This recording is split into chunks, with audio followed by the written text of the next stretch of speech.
নমস্কার, সঙ্গীতার life cycle চ্যানেলে আপনাদের সকলকেই আরও একবার স্বাগত। আজকের রেসিপি পামকিন ভর্তা বা মিষ্টি কুমড়োর ভর্তা।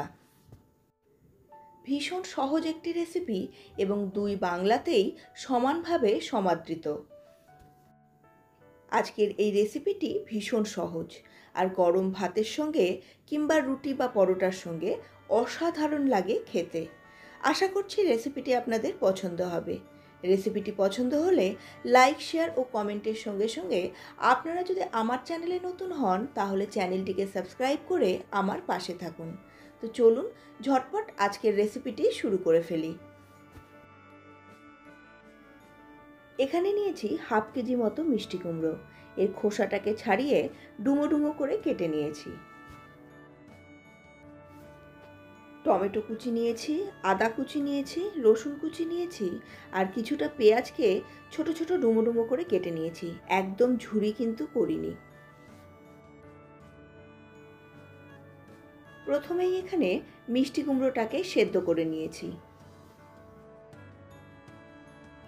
কড়াইয়ের মধ্যে সরষের তেল গরম করে এর মধ্যে 4 থেকে 5টে শুকনো লঙ্কা ভালো করে মুচমুচে করে ভেজে তুলে রেখে দেব।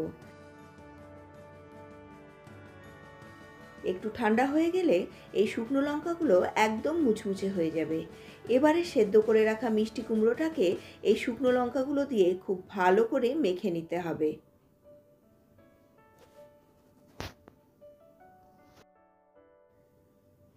এবারে কড়াইয়ের মধ্যে যে বাকি তেলটা ছিল সেই তেলের মধ্যেই ফোড়ন দিয়ে দেব 1 টিস্পুন কালো জিরে।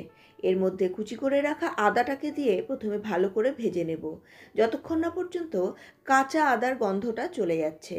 এরপরে এর মধ্যে ছোট ছোট ডুমো ডুমো করে রাখা পেঁয়াজের টুকরোগুলোকেও খুব ভালো করে ভেজে নেব।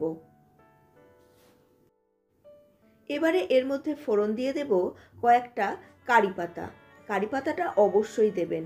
পামকিন ভর্তার টেস্টটা একদম অন্য লেভেলে নিয়ে চলে যাবে।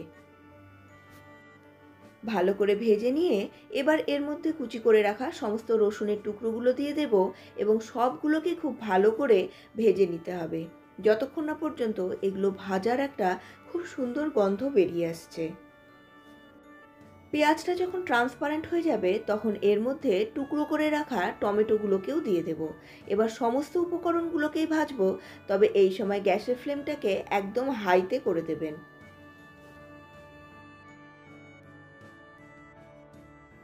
সমস্ত উপকরণ যখন ভালোভাবে ভাজা হয়ে যাবে তখন দেখবেন একটা অপূর্ব গন্ধ বেরিয়ে আসছে। এই সময়ের মধ্যে শুকনো লঙ্কা দিয়ে মেখে রাখা মিষ্টি কুমড়োটা দিয়ে দেব। এর সঙ্গে সঙ্গেই দেব স্বাদ মতো লবণ, সামান্য একটুখানি চিনি আর দেব সামান্য একটুখানি হলুদ। এবার সমস্ত উপকরণগুলোকে আবার ভালোভাবে মিশিয়ে নিয়ে গ্যাসের ফ্লেমটাকে কমিয়ে দিয়ে এটাকে কষাতে হবে। পামকিন ভর্তার এই রেসিপির মধ্যে এটাকে কষানোটাই কিন্তু সবথেকে মেন ব্যাপার।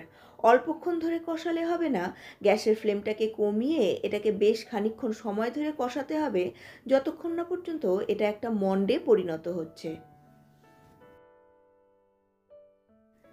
এইভাবে কষাতে কষাতে দেখবেন একটা সময়ে পামকিনটা বা মিষ্টি কুমড়োটা কড়াইয়ের গা ছেড়ে বেরিয়ে এসেছে। এই সময়ই এটা একদম কমপ্লিট হয়ে গেছে। এবারে গ্যাসের ফ্লেমটাকে অফ করে এটাকে কিছুক্ষণের জন্য ঢেকে রেখে দেব।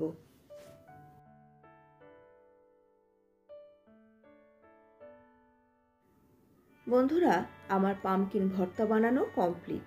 এখন এটাকে সার্ভ করুন গরম ভাতের সঙ্গে। সত্যি অসাধারণ লাগবে খেতে।